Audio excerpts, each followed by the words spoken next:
자,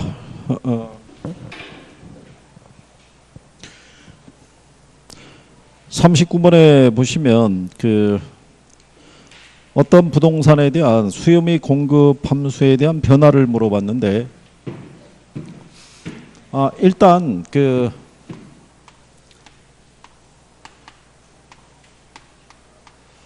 요 균형 가격 하에서는요, 뭐가 일치하냐면 수요량과 공급량이 일치하죠.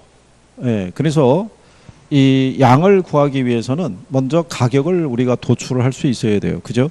예, 그래서 균형 가격 하에서는 수요량과 공급량이 같아지죠. 그러니까 수요 함수하고 공급 함수를 나란히 이제 연립해서 이제 푸시면 돼요. 그래서 수요 함수는 850-P란 얘기고요. 그렇죠?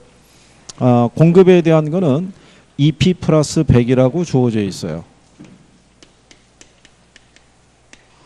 자, 그럴 때 여기 있는 요 부호 있죠.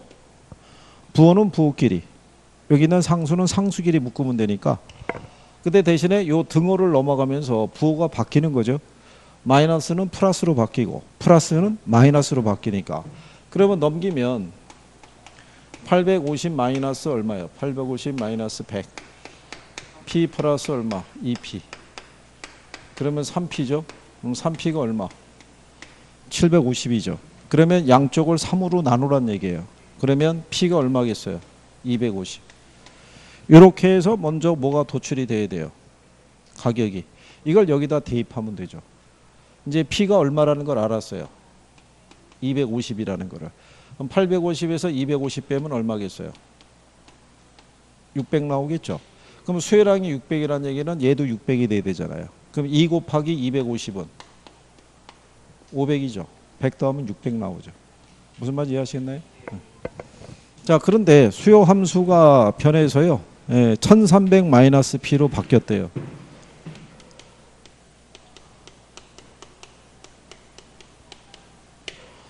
그러니까 이 얘기는 공급은 불변인데 수요가 증가했다, 뭐 이런 얘기하고 똑같은 거예요. 그죠?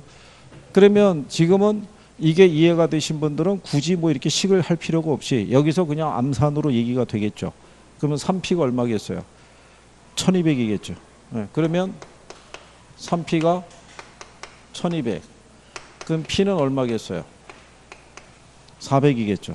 그러면 요 400을 여기다 대입하면 되죠. 그러면 1300에서 400 빼면 양이 얼마겠어요?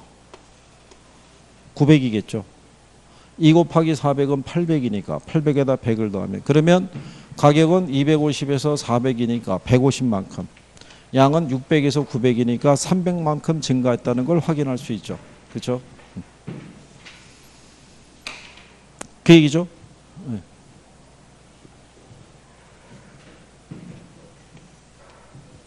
그래서 이게 탄력성 계산하고요, 이 균형의 이동에 대한 계산이 나올 때는 균형의 이동이 지금까지는 좀 더 쉽게 줬어요. 쉽게. 그래서 균형의 이동에 대해서는 매년 문제로 나오진 않고요. 근래 계속 나오는 거는 탄력성에 대한 게 계속 나오고 있다, 이렇게 보시면 되겠고, 거기 40번 문제 같은 경우는요, 시장 수요 함수가 P는 200-4QD라 이렇게 돼 있죠. 근데 동일한 개별 수요 함수를 갖는다 그랬을 때 이게 몇 배로 증가했다고 돼 있어요? 2배. 거기 보시면 200-4QD죠. 그럼 2배로 늘어났으니까 이건 그냥 2로 나누시면 돼요. 지난번에 요령 말씀드렸으니까. 그래서 200-2Q입니다. 그러니까 요거는 뭐 또 나올 일은 거의 없다고 봐야 되죠. 그래서 그렇게 정리하시면 되겠고, 그 다음에 41번에 가보시게 되면은 41번과 같은 표현으로 나온 경우는 없어요. 없는데 이렇게 만약에 나오게 되면 계산을 해야 되는데, 먼저 어떤 아파트의 가격이 1000만 원일 때 수요량이 500채다 이런 얘기죠. 근데 가격이 1150만 원으로 상승했을 때 수요량이 440채로 감소했다면 수요의 가격 탄력성은 얼마냐를 물어본 거예요. 그죠? 그렇겠죠? 예. 그래서 이제 그거를 여러분들이 보시게 되면 원래 1000만 원에서 가격이 1150만 원으로 상승했다는 얘기죠. 그러면 가격의 변화율이 몇 프로예요? 네? 15%죠 뭐. 1000에서 1150이니까 몇 프로? 15% 변했을 거 아니에요. 그죠? 그러니까 얘가 15% 변했을 때, 그럴 때 쇠량이 440채로 감소했다는 얘기죠. 그러면 500에서 440채 변화가 됐잖아요. 그럼 몇 프로 변한 거겠어요? 이게 원래는요. 이게 변화율이잖아요. 변화율을 계산하려고 그러면 변화분을 계산을 해야 돼요. 변화분은 자 최초의 가격에다가요. 나중 거에서 최초의 가격을 빼면 되고요. 양도 최초의 양에서 나중 거에서 뭐 빼면 돼요. 최초. 요 변화분을 계산하면 변화율이 나오는 거예요. 근데 거기 여러분들이 보시게 되면 자 최초의 가격이 얼마였어요? 1000만 원이었잖아요. 근데 1150으로 바뀌었죠. 그러면 1150에서 1000 빼면 얼마예요? 1000분의 150이잖아요. 그렇죠? 그러니까는 나누면은 소수 나오잖아요. 0.15 곱하기 100 하면 15% 되는 거고. 그러면 양에 대한 거를 보시게 되면 최초가 얼마였단 얘기예요? 500채였잖아요. 근데 몇 채로? 440채. 그러면 얘 계산하면 어떻게 나오겠어요? 500분의 60이잖아요. 그죠? 여기 절대값이니까 부호는 생략한다고요. 그러면 이거 500분의 60 하면은 몇 프로 변한 거겠어요? 12%. 그럼 얘 계산하면 0.12 나온다고요. 이거 계산하게 되면 0.8 나온다고요. 그죠? 얘가 분모가 0.15고 분자가 0.12니까 분모보다 분자가 작잖아요. 그 절보다 1보단 작을 거 아니에요. 이 수치를 계산하시면 0.8 나온다고요. 그죠? 분수를 계산하면 소수가 나오잖아요. 그죠?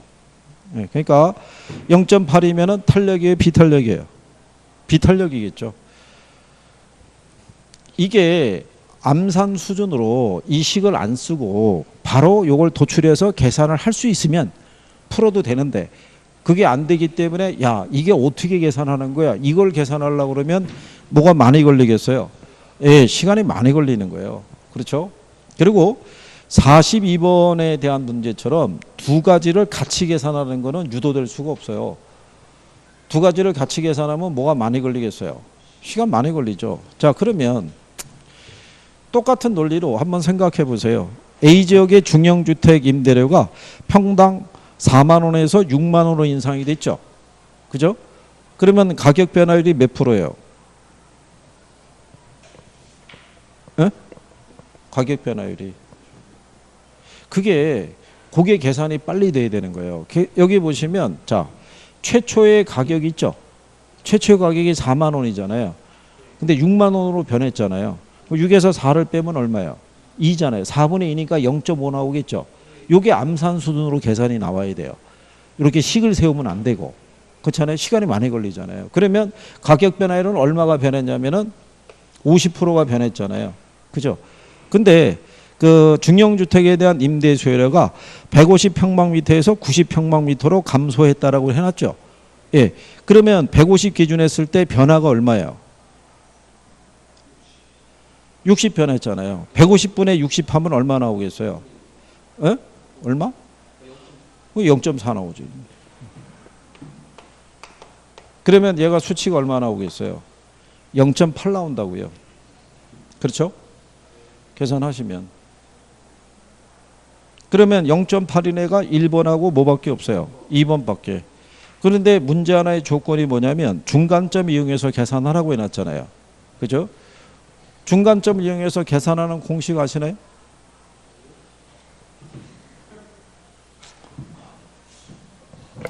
그럼 왜 중간점을 이용해서 계산하는 거를 유도하냐면요. 이런 거예요. 얘가 4만 원이고 6만 원이고요. 6만 원일 때 90이고 얘가 150이잖아요. 그러면 우리가 지금 한 거는요. 여기가 A점이고 여기가 B점이라고 그랬을 때 4만 원에서 얼마? 6만 원으로 변했을 때는 가격이 50% 변했죠. 네. 근데 만약에 6만 원에서 4만 원으로 떨어지면 어떻게 돼요? 몇 프로 변하겠어요? 그러면 약 한 33%, 6분의 2니까 3분의 1이니까 33% 변할 거 아니에요. 그러면 A점에서 B점으로 갈 때의 가격 변화율과 B점에서 A점으로 갈 때의 가격 변화율이 틀리죠. 예, 틀린 이유는 최초의 값이 틀리잖아요. 여기는 최초의 값이 4만 원이고 내려올 때는 최초의 값이 6만 원이니까. 그렇죠? 예, 그래서 그거를 해소하기 위해서 이제 중간점을 이용해서도 계산할 수 있다 이거예요. 그러면 계산을 할 때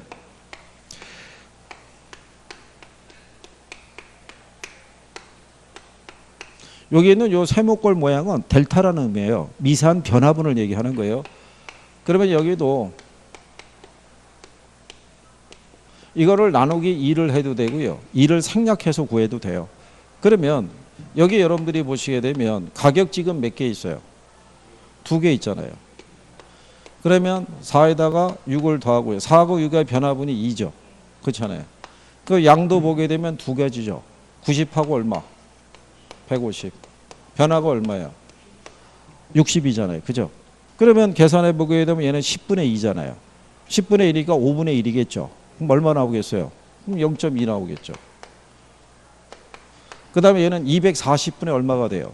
60이 되겠죠. 그래서 그거 계산을 하시게 되면은 얼마 나오냐면 0.25가 떨어져요. 계산하면은 얼마? 1.25 나온다고요. 그래서 답이 몇 번? 2번. 그죠?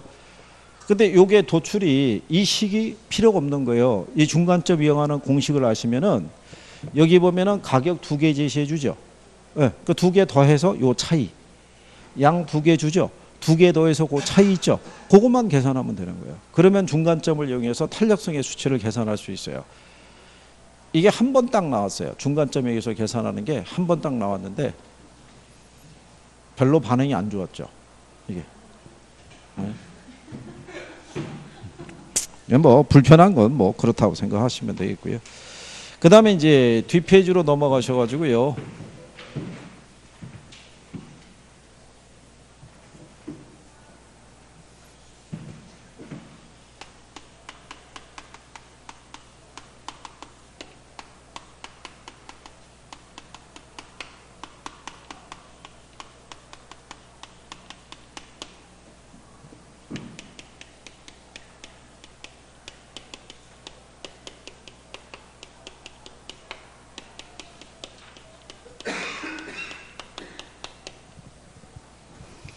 자, 만약에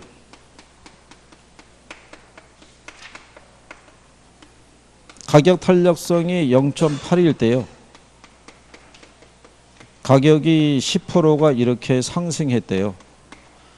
그러면 수요량이 있죠. 네. 이 변화율은 이제 몇 프로가 되느냐. 그죠? 네. 그러면 요게 분수식이잖아요. 분수식이 했을 때는 변수가 3개죠. 예, 값은 2개를 줘요. 나머지 하나를 구하라는 거죠. 그러면 여기 조건대로 보면은 얘는 0.8이잖아요. 얘가 몇 프로? 분자를 계산할 때는 곱해서 올라가시면 돼요. 그럼 10 곱하기 0.8 하면 8 나오겠죠. 그럼 8%가 늘어나겠어요? 줄어들겠어요? 뭘 늘어나요? 여기 상승했다고 돼 있는데. 얘가 상승하면 얘는 준다고요. 네? 가격 탄력성은 수요 법칙을 반영하는 거니까 가격과 수요량이 반비례 관계잖아요. 그죠? 네, 그러니까 이렇게 변화를 물어볼 수 있는 거예요. 그죠? 그 다음에 또 하나는 자,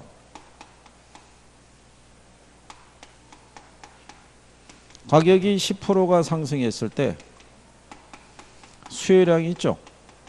네, 수요량이 8%가 감소했다면 탄력성이 있죠. 탄력성의 크기를 구하라 이렇게 할 수 있어요, 없어요? 있죠. 그럼 역시 3개 변수 중에서 2개 줬잖아요. 그러면 얘는 8을 얼마로? 10으로 나누면 되죠. 그러면 0.8이 나오는 거죠. 무슨 말인지 하시겠나요? 네. 그런 거예요. 그러니까 이런 식으로 3개의 변수 중에 몇 개를 줘요? 2개를 주는 거예요, 2개를. 양의 변화를 물어보는 건 가장 기초적인 거예요. 그렇죠?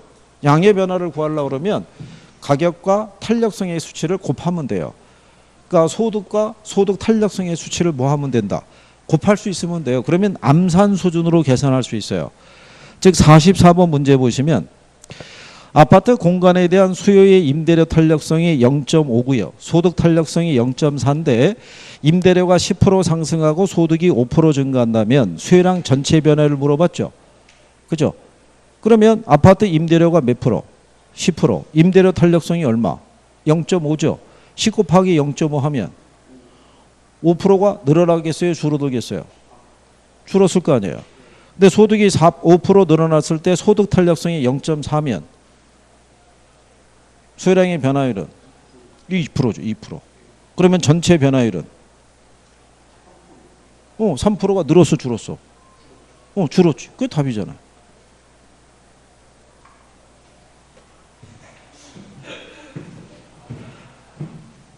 무슨 말인지 이해하시겠어요? 여기 보면 가격 탄력성이 얼마 줬어요? 0.5인가 줬을 거죠. 임대료 탄력성이 0.5고 소득 탄력성이 얼마 줬어요? 0.4 줬잖아요. 그죠? 얘가 몇 프로가 증가하고요? 10%. 소득이 몇 프로? 5% 이렇게 늘었다는 거 아니에요? 그러면 얘가 얼마나 변냐는 것은 이거 곱하면 되잖아요. 10 곱하기 0.5 하면 몇 프로가 줄었어요? 5%가. 근데 소득이 5% 증가했을 때 얘가 0.4면은 5, 4, 20이니까 2%가 어떻게 해야 돼요? 늘었을 거 아니에요. 그럼 전체 변화를 보면은 5에서 2 빼면 3 나오잖아요. 3이 줄은 거잖아요. 3만큼. 그런 개념으로도 출제를 한 선례가 있어요. 근데 이제 거기서부터 조금씩 변화를 주는 거예요. 거기서부터. 그래도 뭐 이런 배열로만 나오면야 뭐 좋은데 요즘 왜 이런 배열이 안 나오냐면 열 문제를 가지고 난이도를 조정하니까 계산 문제를 가지고 그러니까는 알기 쉽게 얘기해서 난이도 상은 다 계산 문제로 갔다고 보시면 돼요. 그게 그러니까 여러분들이 이론에서 점수를 확실하게 따줄 수 있어야 돼요. 계산이 그렇게 여유가 안 된다 그러면. 그러니까 그거 우리가 확인하려고 그러면 쉽지가 않다는 얘기죠. 그렇죠? 자, 거기 여러분들이 45번에 보시면 어떤 부동산 수의 가격 탄력성이 2고요. 소득 탄력성이 마이너스 1.5죠. 예, 이에 대한 다음 설명 중에서 옳은 거 물어봤잖아요. 일단은 이제와는 정상제다라면 틀리죠. 예, 왜 틀리겠어요? 소득 탄력성이 마이너스 1.5잖아요. 그죠? 마이너스 뭐가 들어갔다는 얘기는 열등제라는 얘기잖아요. 그러면 소득이 10% 상승하면 수요량은 15%가 줄었다는 얘기죠. 이해하시겠나요? 자, 그 다음에 그 가격이 10% 상승할 때 소득이 10% 증가하면 수요량이 5% 감소한다라고 해놨죠. 그렇죠? 가격이 10% 상승하면 수요량은 몇 프로가 줄어요? 20%가 줄 거 아니에요. 그죠? 근데 소득은 어떻게 돼요? 15%가 줄을 거 아니에요. 5%가 줄는 게 아니라 다 합하면 35%가 줄어들 거 아니에요. 그래서 답이 5번에 가면 가격이 10% 상승하면 수요량이 몇 프로 감소한다고? 20%. 곱하면 되죠? 가격 10%에다가 탄력성 2 곱하면 20% 나오잖아요. 네. 그렇게 해서 하실 수 있으면 돼요. 근데 그렇게 해서 이렇게 하는 거야? 라고 했는데 갑자기 47번 같이 주는 거예요. 박스 있죠? 주택시장이 서로 대체관계에 있는 아파트하고 빌라로 구성되어 있으며 아파트 가격에 대한 빌라 수의 교차 탄력성이 0.8이라고 가정하자 아파트 가격이 1,500만 원에서 1,800만 원으로 상승한다면 빌라의 소유량은 400세대에서 몇 세대로 증가할 것이냐 이렇게 해놨잖아요. 그죠? 그러면 이게 또 뭘 물어보는 건지를 알아야 되잖아요. 그죠? 그렇지 않겠어요? 그러면 교차 탄력성을 보게 되면요.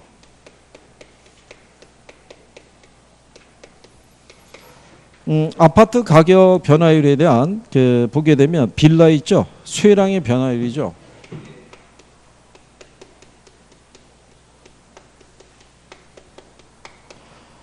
자, 그랬을 때 교차 탄력성을 얼마를 줬냐면 0.8을 줬어요. 그렇죠? 예. 자, 그러면 여러분들이 보시면 자, 아파트의 가격 변화율이 몇 프로겠어요? 20%죠. 왜냐하면 자, 아까도 얘기했지만요. 1,500만 원인데 얼마로? 빼면은 남는 게 300이잖아요. 그럼 몇 프로 변했다는 거예요? 20%. 그러면 가격이 몇 프로 변한 거예요? 20%. 그죠?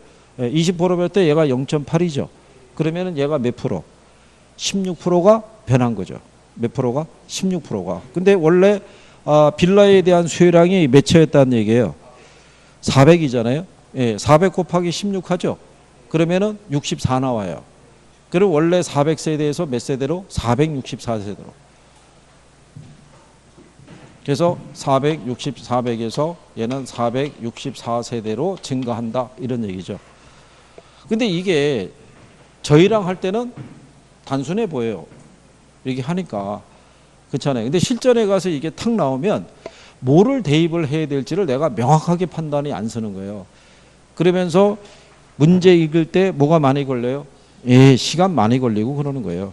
근데 실전에 가게 되면 답 확실하게 줘요, 안 줘요? 확실하게 줘요. 예? 그래서 뒤로 넘어가시면 주요 기출문제 뭐 이런 거 나오죠. 예, 그런 거 보시면 답 진짜 간단하게 줘요. 보면 바로 답을 찾을 수 있게끔. 그죠? 1번 문제, 48번 문제도요. 보시면 절약 물어봤죠? 절약 물으면 아까 우리가 인재자 얘기했었잖아요. 5번에 가면 자산가치 나와 있잖아요. 그죠? 그 다음에 49번에 가면 공급 변화인과 공급량 변화인이 있을 때 주택의 공급량 변화인은 주택 가격 하나밖에 없잖아요. 그러니까 답이 1번이라는 얘기죠. 공급량 변화에 주택 가격이 들어가는 건 걔 하나밖에 없잖아요. 그죠? 그러니까 실전에서 나오는 문제는 확실하게 줘요. 그 다음에 76페이지가 보시면 51번 문제 있죠. 자, 부동산 공급 및 공급 곡선에 관한 설명으로 틀린 걸 물어봤을 때 1번 지문에 보시면 부동산 수요가 증가할 때 부동산 공급 곡선이 탄력적일수록 가격은 더 크게 상승한다니까 틀렸겠죠. 가격 변화는 비탄력적일 때 크잖아요. 그러니까 출제자는 이거를 1번 지문으로 줬다는 얘기는 이걸 아는 사람은 1번 읽으면서 답을 찍으라고 준 거예요. 그러면 바로 1번 안에 풀고 넘어갈 수 있을 거 아니에요. 얘네 이렇게. 그죠? 그러니까 실전에서는 그 다음에 52번 같은 경우도 시장 균형 가격을 하락시킬 수 있는 요인이 있죠. 시장 균형 가격을 하락시키는 건 어떤 경우예요? 수요가 감소하거나 공급이 증가하는 케이스잖아요. 왜 거기 3번에 보면 건설 기술의 진보로 인한 생산성 향상이 있죠. 걔는 공급 증가 요인이니까 걔가 답이 되겠죠. 그러니까 그런 게 문제를 읽으면서 탁탁 떠오를 수 있어야 되죠. 그러기 위해서는 뭐가 많이 돼 있어야 돼요. 훈련이 많이 돼 있어야 된다 이런 얘기죠. 그렇죠? 그 다음에 53번 가보세요. 자, 거기 가보시면은 틀린 거 물어봤을 때, 자, 4번 지문에 가면 공급이 가격에 대해서 완전 비탄력적일 때 있죠. 수요가 증가해도 가격은 변하지 않는다는 게 틀린 거죠. 완전 비탄력적이면 양이 변하지 않는 거지 가격은 변한다라고 얘기한 거죠. 그러니까 그 포인트 되는 것만 탁 해서 줘요. 그것만 바꿔서. 그래야지만 시간 안에 문제 풀 수 있어요, 없어요? 예, 문제 풀 수 있는 거예요. 그런 내용으로 생각하시면 돼요. 그죠? 자, 그래서 그런 내용이고요. 그 다음에 자, 82페이지로 가시면 경기 변동 뭐 이런 내용이 있어요. 여기까지는 다 풀어보셨겠죠? 근데 경기 변동은 뭐 딱히 여러분들이 어렵게 여기실 만한 부분은 별로 없어요. 그리고 오늘 나눠드린 자료는 반드시 다 풀어갖고 오셔야 돼요. 네? 그거 전범이에요, 전범이.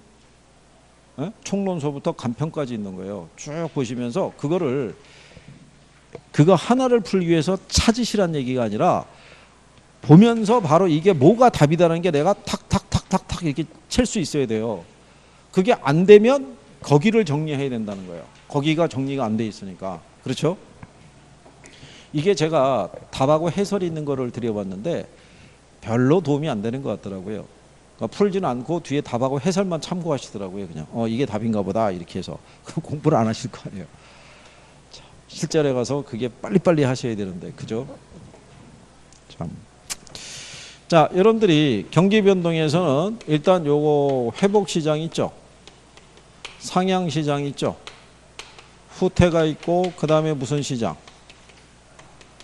네, 하향이 있고 안정 시장이 있을 때 회복하고 상향 시장에서는 매도자 매수자 중에서 누가 시장을 주도해요? 경기가 좋을 때는 매도자가 시장을 주도해요. 매도자가. 물건이 안 나오죠. 가격이 올라가는 추세니까. 경기가 안 좋으면 매수자가 시장을 주도한다고요. 그죠? 예. 그래서 여기서 과거의 사례 가격이 있죠. 예. 여기서 봤을 때는 뭐가 되는 거예요? 하한선이 되는 거고, 여기서 봤을 때는 뭐가 되는 거예요? 상한선. 그러니까 얘가 상일 때는 하가 들어와야 돼요. 얘가 하일 때는 뭐가 들어와야 돼요? 상이 들어와야 돼요. 같이 움직이면 틀리는 거예요. 예, 이거는 기본적으로 잘 활용하는 거니까 구별할 수 있으셔야 돼요. 그래서 경기 변동은 딱히 뭐 어렵게 주는 게 있다 없다? 없어요. 여기서 나오는 거 거의 뭐 상식적으로 풀 수 있죠. 자, 거기 1번에 82페이지 1번에 보면 부동산 경기는 주로 주택 건축 경기를 얘기를 하고요. 부동산 경기는 통상적으로 전국적 현상으로 나타나서 지역으로 축소되는 경향이 있다니까 틀렸겠죠. 부동산 경기는 지역 경기자 개별 경기라는 얘기죠. 한 번에 전국적으로 확산되는 경우는 거의 안 나타난다고 보시면 돼요. 그 다음에 이제 2번에 가면 부동산 경기는 상향, 후퇴, 하향, 회복시장 국면이 순차로 순환을 하고 이 순환주기 국면과 달리 별도의 안정시장이라는 것도 존재하는 게 부동산 경기의 특징이다라고 이렇게 보시면 되겠죠. 무슨 말인지 아시겠죠? 예, 그래서 뭐 그런 내용이고요. 그 다음에 뒤로 넘어가서 보셨을 때요. 2번 문제 가시면 경기 변동에 관한 다음 설명 중에서 틀린 거 물어봤을 때 2번 지문에 가시면 경기의 순환적 국면을 나눌 때 안정시장은 부동산 시장에서 특히 고려되는 시장으로 모든 종류의 부동산이 이러한 안정시장의 국면을 갖는다면 틀리겠죠. 예, 위치가 좋고 규모가 작은 소형주택 있죠. 예. 거기에서만 안정시장 국면을 유지하고 있다고 보시면 돼요. 그러니까 대부분 주공과 같은 게 소형 평형 아파트 단지 있죠. 거기는 항상 매물도 어떻게 돼요? 끊임없이 나오고 있고 매수자도 끊임없이 존재를 해요. 그래서 시장이 항상 안정적인 경향을 띈다고 보시면 돼요. 우리나라에서 실수요층이 제일 두터운 데가 소형 아파트, 소형 주택이라고 생각하시면 돼요. 그래서 그렇게 구별하시면 되겠고요.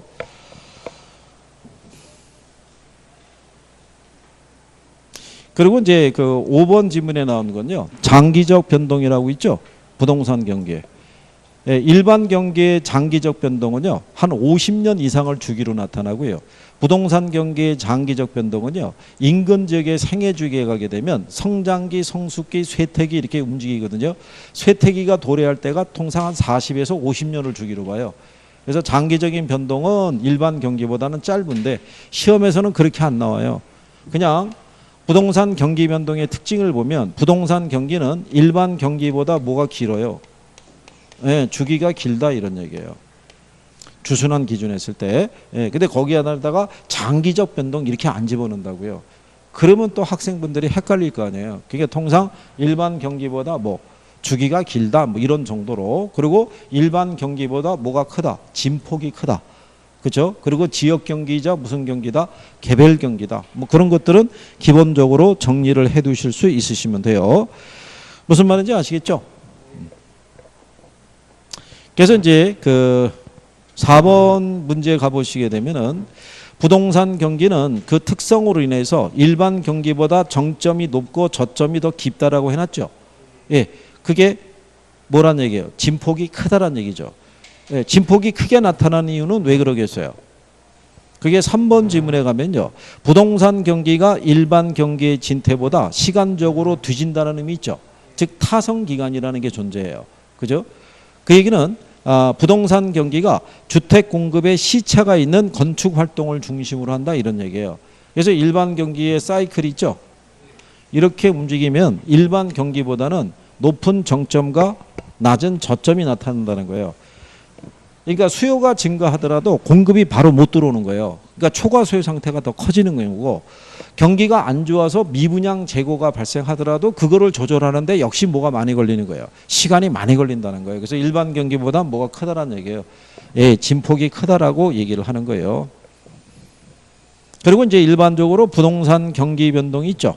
예, 부동산 경기는 지역별, 부문별, 특수 부문별의 가중 평균주적인 성질을 지니고 있어서 일반 경기에 비해서 역순환이라고 해놨잖아요.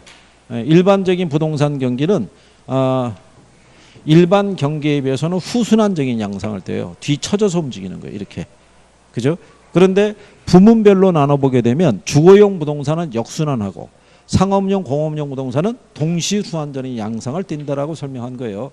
그래서 5번의 문제가 잘못되어 있다. 이런 표현이죠. 그래서 뒤에 그 넘어가시게 되면은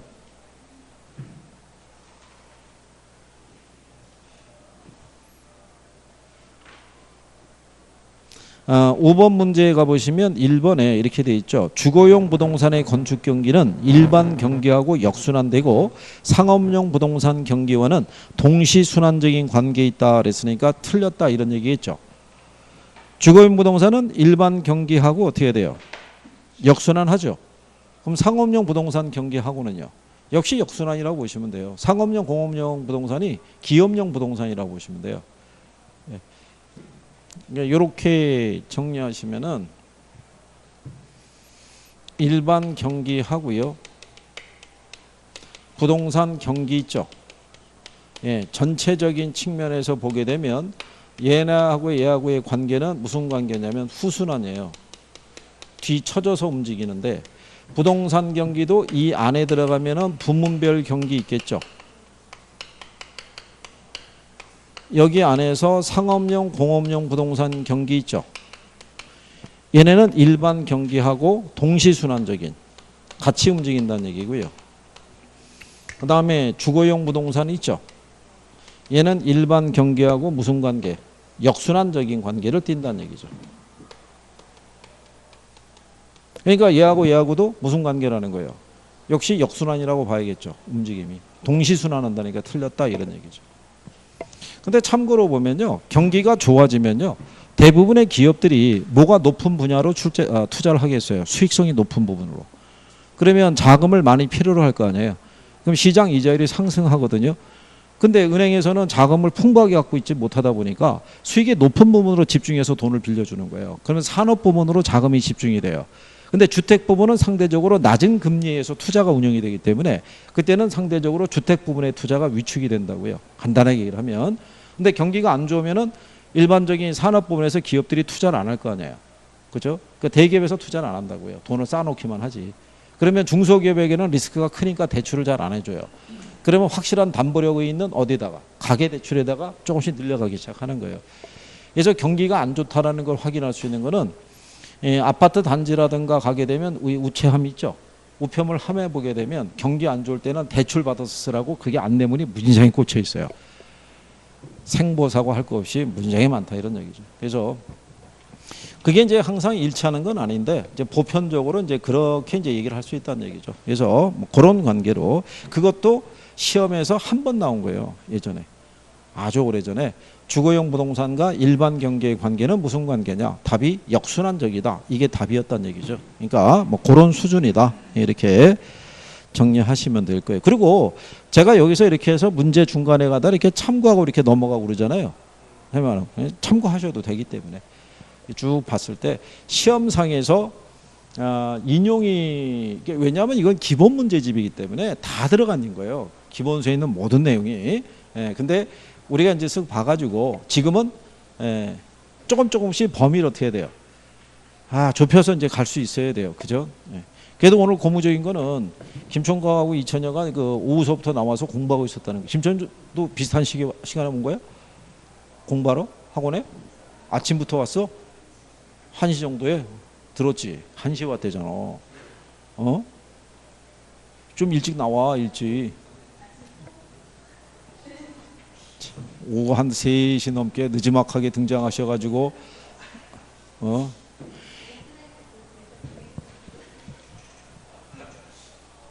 그래가지고 어쨌든 열심히 해야 된다고 열심히 해서 그래서 정리 빨리빨리 하고 이게 한 만큼 내 비효율적으로 공부하면 안 된다고 해서 안 되는 파트 딱 해가지고 거기를 집중적으로 해서 그리고 꼭 앞에서부터 하라는 부분은 없다고 오늘 뭐 경제 했으면 내일 와가지고 뭐 시장론이나 정책론 보든가 투자론 보든가 한 챕터를 정해서 그리고 시간을 조율을 잘 하라고 민법도 보고 다 해야 되잖아. 학교만 보고 끝나면 어떻게 할 거야. 그러니까 절대로 막바지에 됐을 때 일주일은 민법 보고 일주일은 학계론 보고 일주일은 공법 보고 이 얘기는 장기적인 계획을 갖고 공부하는 거예요. 그렇게 공부하면 떨어지는 거예요. 그렇게. 그렇게 하면 안 되는 거예요. 그냥 한 최소한 이틀을 넘지 않은 수준에서 두 개를 계속 돌리면서 봐줘야 돼요. 그래야지 기억이 유지가 돼요. 일주일 지나면 다 사라져요. 그 전주에 뭘 했는지가 남는 게 없다고요. 그러니까 항상 일정한 텀을 두고 계속 이 두 과목을 돌리면서 1차가 빨리 궤도에 올려줘야 2차를 집중적인 투자를 하실 거 아니에요. 그래야지 올해 이 바닥을 뜰 수 있죠. 대답은 잘해요. 진짜 대답 참 대답이나 못하면 아이고 참. 그나저나 다음 주 목요일이 100일 남는 건 알고 있나요? 다음 주 목요일이 100일 남았어요. 다음 주 목요일이. 네. 100일 남았대요. 다음 주 목요일이. 그죠? 7월 18일이 100일이라는 거예요. 그 다음서부터는 팍팍팍팍 이제 줄어들기 시작하는 거예요. 예? 또 100일이니까 또 100일주는 드실 거 아니에요. 행사는 다 치르시니까. 걱정이란 얘기죠. 18일이 목요일이고 결혼이 금요일 날인데 또 전날에 또 어떤 여파가 있어가지고 그 다음날 또 아주 뭐 장렬하게 전사하셔가지고 또 움직이지 못. 하여간 적당히들 하시고 하여간 책 좀 봐주세요. 무슨 말인지 아시겠죠? 그래서 그런 내용이고요. 그 다음에 뒷장으로 넘어가셔가지고요. 8번에 가면 이제 경기 순환 국면의 특징이라고 나와 있죠. 그래서 거기 5번에 가면 회복시장에서는 매수인이 중시가 된다라고 그랬으니까 틀렸다는 얘기죠. 회복에서는 누가? 매도인이 중시가 되죠. 그 다음에 거기 2번 지문에 가시면은 하향시장에서 과거의 사례 가격은 새로운 거래의 하한선이 된다고 돼 있죠. 같은 하가 들어오면 안 된다고 그랬죠. 상이 돼야 되겠죠. 그래서 이제 1번에 가면 후퇴시장에서는 가격 상승이 둔화가 되고 부동산 가격은 보합 상태를 유지하거나 하락한다라고 이렇게 명시했는데 이게 꼭 그렇진 않아요. 그 지문에서는 이렇게 쓸 수는 없고 실전에 가게 되면 후퇴라는 게 급격하게 나갈 수도 있고 완만하게 움직일 수도 있고 그렇거든요. 그래서 지문이 만약에 주어지면은 보편적으로 가격 상승의 변화폭이 크거나 아니면 서서히 둔화될 수도 있고 뭐 이런 식으로 실전에 가면은 확실하게 써줄 거예요. 그게. 근데 왜 제가 그런 표현을 자꾸 쓰냐면 실전에서 여러분들이 들어가는 건 전국의 불특정 다수를 대상으로 시험 지문을 출제를 하기 때문에 보편적인 지문을 넣어줘야 돼요. 누가 봐도 이거는 약간 갸우뚱하거나 그러면 바로 태클이 들어간다고요.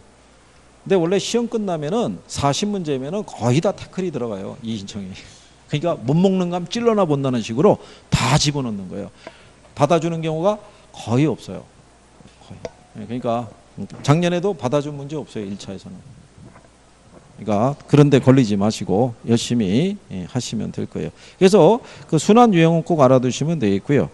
그 다음에 이 거미집 모형이라고 11번에 나와 있죠. 거미집 모형은 주거용하고 상업용, 공업용 부동산이 있으면 어디서 더 강하게 나타나요? 상업용, 공업용에서 더 강하게 나타나는 거예요. 주거용이라고 전혀 안 나타나는 건 아닌데 주택은 필수제이기 때문에 상대적으로 이런 호황과 불황에 대한 영향을 받는 부분이 조금 적게 나타난다고 생각하시면 돼요. 무슨 말인지 아시겠죠? 그리고 이제 거미집 모형이라는 게 성립을 할 때는요. 기본 가정이라는 게 주어지는데 금기의 수요량은 금기 가격의 반응을 나타내는 건데 금기의 공급량은 금기 가격이 아니라 어디에? 전기 가격의 반응을 나타낸 거죠. 그래서 11번에는 2번이 잘못돼 있다. 그래서 그 얘기는 거미집 모형은 폐쇄 경제를 가정하기 때문에 공급자들은 미래의 합리적인 예측을 한다 안 한다? 안 한다는 거예요. 그러니까 현재 시장 가격과 수요량이 미래에도 그대로 존재할 것이라는 가정이란 얘기죠. 그래서 그런 내용을 11번에서 제시하고 있다는 얘기죠. 그리고 뒤로 넘어가시게 되면 이게 거미집 모형에 있을 때 균형의 안정 조건을 보게 되면 수렴형이 있죠. 수렴형이 되게 한 조건이 뭐겠어요? 수요의 가격 탄력성이 공급의 가격 탄력성보다 클 때, 그러니까 수요는 탄력적이고 공급은 어떨 때? 비탄력적일 때 수렴형이 될 수 있어요. 그죠? 그랬을 때만 새로운 균형으로 수렴할 수 있어요, 없어요? 그랬을 때만 새로운 균형으로 수렴이 가능하다고요. 그죠? 근데 부동산 시장에서 나타날 수 있는 건 이거 하나밖에 없다고요. 무슨요? 수렴형. 그래서 여러분들에게 A 시장과 B 시장을 주어지죠. 그랬을 때 여러분 실전에서는 한 번을 제외하고는 A는 다 수렴형을 줬어요. 한 번을 제외하고 우리 교재상에서는 거기 13번에 가게 되면요. A 부동산의 수요 곡선 기울기의 절대값하고 공급 곡선의 기울기의 절대값이 있죠. 그렇죠? 예, 그래서 수요 곡선의 기울기의 절대값이 마이너스 0.8이잖아요. 그리고 공급 곡선이 0.7이죠. 어느 게 커요? 어?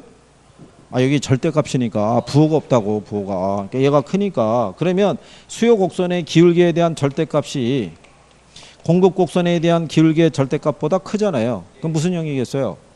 그러면 발산형이라고요. 탄력성은 얘가 크죠. 기울기는 반대라고요. 그죠?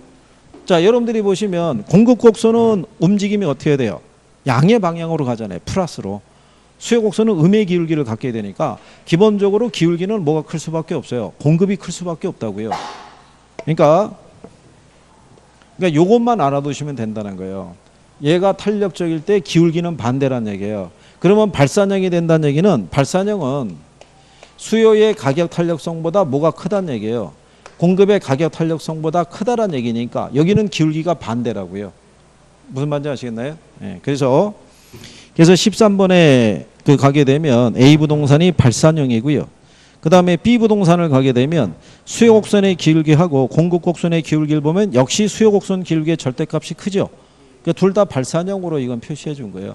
실전에서는 이렇게 발산형으로 나온 적은 없어요. 그래서 그런 내용 정도다.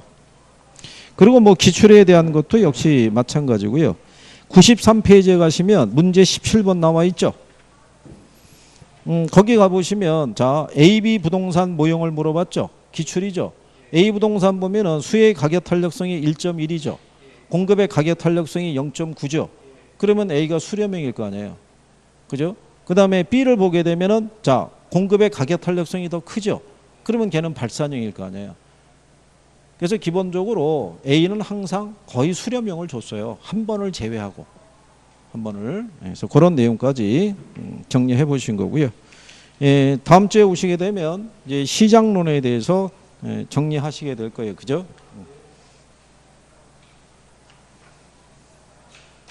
그러면 우리가 시장론에 대한 거 또 정책론에 대한 거는요. 쭉쭉쭉쭉 그렇게 가다가 투자론이 되면은 시간을 좀 더 할애를 해야 될 거예요. 금융론하고 그 다음에 이제 개발 이용 관리 마케팅 쭉 넘어가다가 간평에서 또 필요한 거 정리하셔야겠고 다음 주에 오늘 알아드린 거 확인해 볼 거예요. 그죠? 한번 가늠을 해보세요.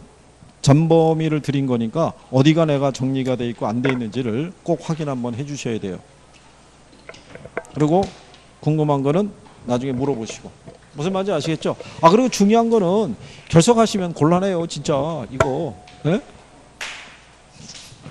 자, 그래요. 한 주 잘 보내시고 다음 주에 뵙겠습니다. 고생했습니다. 수고하셨습니다.